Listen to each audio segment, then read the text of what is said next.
This is Made for More Living with Johnny Jennings, powered by eXp Realty. Online at madeformoreliving.com. Let's take a little travel. Let's do a little time travel. We're going to go back to the year 1977. Star Wars was the #1 movie. Godfather was a hit. A gallon of gas was only 36 cents, and Jimmy Carter was president.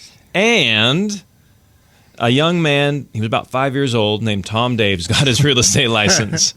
So on the show today, we have the man, the myth, the legend, Mr. Tom Daves. Thanks for being on the show, Tom. Hey, great to see you. All right, Johnny. How's it going, Matt? Hey, I'm here too. So do you look fondly back at the year 1977? I really do. What do you remember? What stands out to you in the year 1977? Well, in 1977, if you remember, it was the movie Saturday Night Fever. That's right. Staying Alive. So, of course, John Travolta. Did you dress up like John Travolta? I did. I had my Angel Flights. I had my Famolari shoes.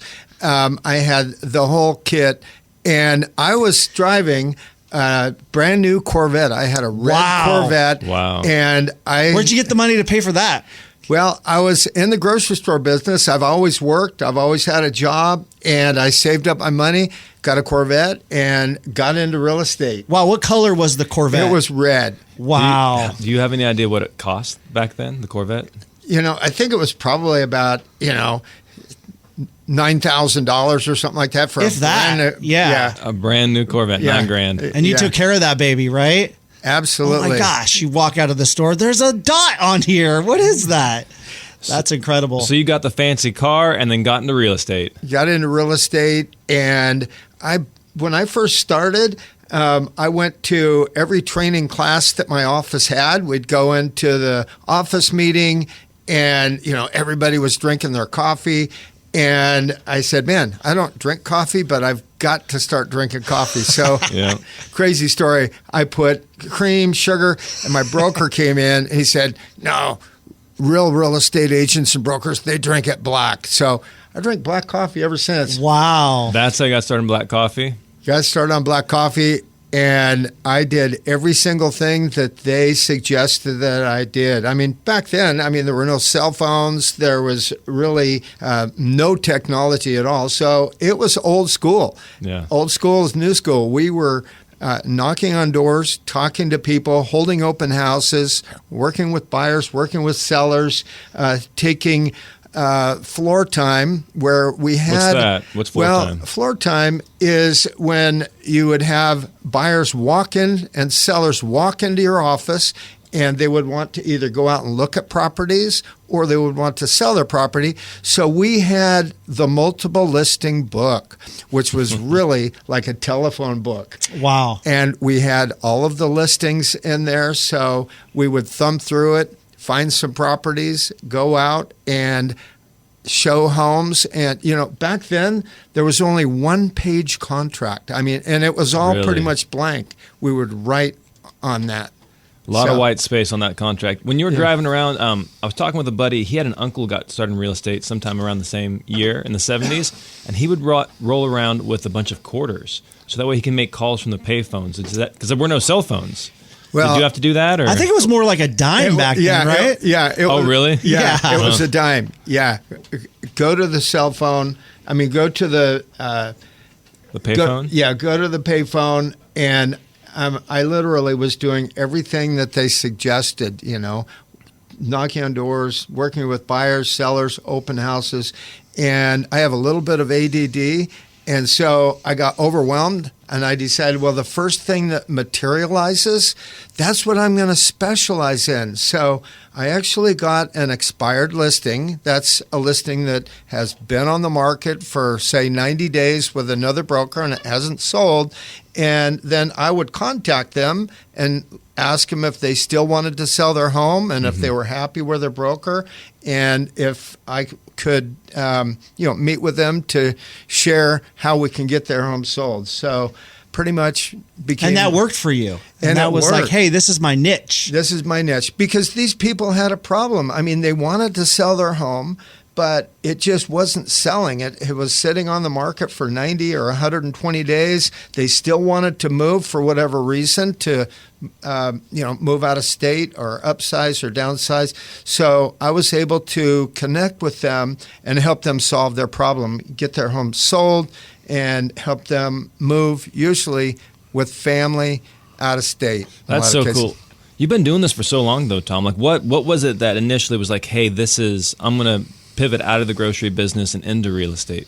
Well, being in the grocery business, that was just something that I quickly realized that I only could go so far. Mm-hmm. I could only hit one. I would hit a ceiling. So I wanted to do something that the more that I put into it, the more that I would be able to get out, where there was unlimited opportunity, and when I could help and serve others. So it hit all those boxes and never looked back. Wow. And so you've been doing this now since 1977. So you've been doing it, let's be real here, longer than I've been sucking air. So you've seen a lot of changes, but something I respect about you, like I don't know if I ever told you this. We were on a group call, or we were at a training, and it was all these younger people talking about social media and how you need to do this in social media, and how you can get business through social media, and how you can connect with people. And they had all these different strategies. I'm like, okay, I've heard that 1,000 times. I've heard that 1,000 times. That's old news.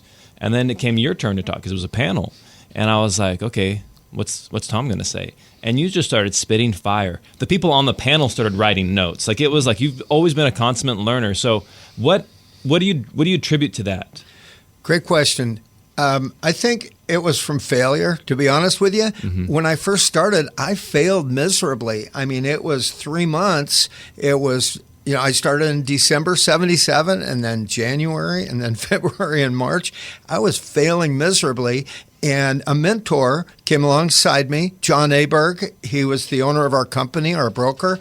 And he said, there's an event going on down in Southern California at LAX. It's called Positive Mental Attitude, PMA Conference. And I went to that, and there was the who's who in positive mental attitude. It was Clement Stone. It was Art Linkletter. It was Tommy Hopkins, it was Jim Rohn, and Wow. It just really opened my eyes. And what they shared was really 4 things that just always stuck with me. Number 1 is mindset. We have to have a think big, positive, growth-minded mindset, constantly always learning and growing. And then number 2 was how we spend our time. We have to spend our time extremely disciplined, doing the right things in the right order. It's kind of the Pareto principle. 20% of our activities will give us 80% of the results. And then the third is who we spend our time with. Jim Rohn said you're the sum total of the 5 people you spend most time with, and that's important. And then the last is just take massive focused action. It might always, so many agents and so many people really, they just want to get ready, to aim, and they never really fire. I'm just okay with getting out there and just firing and making things happen. So. Yeah, and sometimes people, they'll fire really hard. Like they'll have a leg day. They'll burn their legs out, and then they won't go back to the gym for 2 more weeks. But you said consistent focused action. So that means every single day making things happen. Absolutely. And again, we fail forward. When we fail, we have to learn how we failed and what we did wrong. We have to get back up and just make things happen and correct. It's like the jet that's going from San Francisco to New York. It's actually only on course 10% of the time. It's just correcting. And the same is true with our life, our spiritual life with the Lord. We're all sinners. I'm a believer, and and I fail consistently in sin, and I learn from that, and I know that I have a Savior that loves me, and I know that I'll never be alone. That's so good. I never cool. thought about it in terms of your spiritual life. Because sometimes, that gives you a confidence too, knowing that you always have this foundation that, a lot of times fear and worry, that can immobilize you. But when you have this confidence, you have this foundation, it helps you to take those risks, right? Because even if you fail, it's going to be okay. The battle has already been won. Yeah. Love So that. cool. So cool. And let's talk about this, though. Do you remember your first deal ever, like your first transaction? I do. It was a condo in South Sacramento on La Mancha, and it was $19,950. It was an expired listing. She wanted to sell. I went and met with her and put it on the market, and she was so happy because it sold in 1 week, and we had multiple offers on it, and we actually got $20,000 for it. It got bid up to $20,000 from $19,950. An extra $500. Oh my So gosh. I'm curious though, what gave you that confidence? Was there something inside of you that said, "Hey, I can do better than what your previous agent did"? Well, I think a lot of it was based on the company that I had. I mean, I really didn't have much confidence myself, to be honest with you. So I had to borrow confidence. I borrowed confidence from the company that I was with and from my broker. And life is like that. A lot of times we have to borrow confidence. Same way with faith. I heard it this last week in church that, sometimes if we don't have faith, we have to borrow faith. And we also have to be faithful for others so they can borrow and lean on our faith. Oh, that's cool. That's strong. That's strong stuff right there. So you sold the first one, because I've heard this from many top producers. They struggle for 1 month, 2 months, 6 months, 9 months, but they've been putting in the work consistently, and then all of a sudden they start seeing success, and then they never look back. So it was how many months before you had your first sale? It was 4 months. 4 months, and then how long till you had your second? It happened right away. It seems like it always comes in threes, and I always share that with other team members and other agents. As soon as they make their first sale, I tell them, okay, it always comes in threes, so put the pedal to the metal, double down, because you're going to have 3 sales right in a row. 3 sales. So you had 3 sales right in a row, and you never looked back. Never look back. Awesome. Well, hey, when we come back after the break, we're going to be talking about what real estate looked like in 1977 and how it's progressed through the decades. Kind of give some context on what today's real estate landscape looks like. Back after this. Mike, you ever do laundry and you reach into one of your pants pockets and you find $1 or maybe a 5 or even a 20? Isn't that exciting? It is. It's awesome when it happens. Well, what if you found $11,000 in your pocket?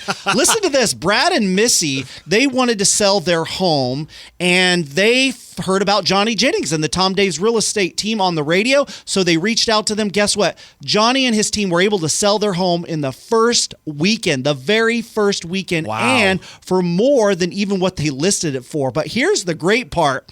Johnny Jennings was able to get them $11,000 in seller credit. That's like free found money, and they were so pumped about that. Yeah. So if you want Johnny Jennings and the Tom Daves real estate team to help sell your home, all you got to do is reach out at 855-TOM-DAVES, or you can go online to tomdaves.com. That's Tom, DAVES.com. You can put in your address, and you can even get an idea of what kind of offers you can get on your house, the high end, the low end, or if you just want to be done, you just want a cash offer so you can move on, they can take care of that there as well. So reach out to Johnny Jennings and the Tom Daves real estate team to find out how easy it is to sell your home. License number 581837.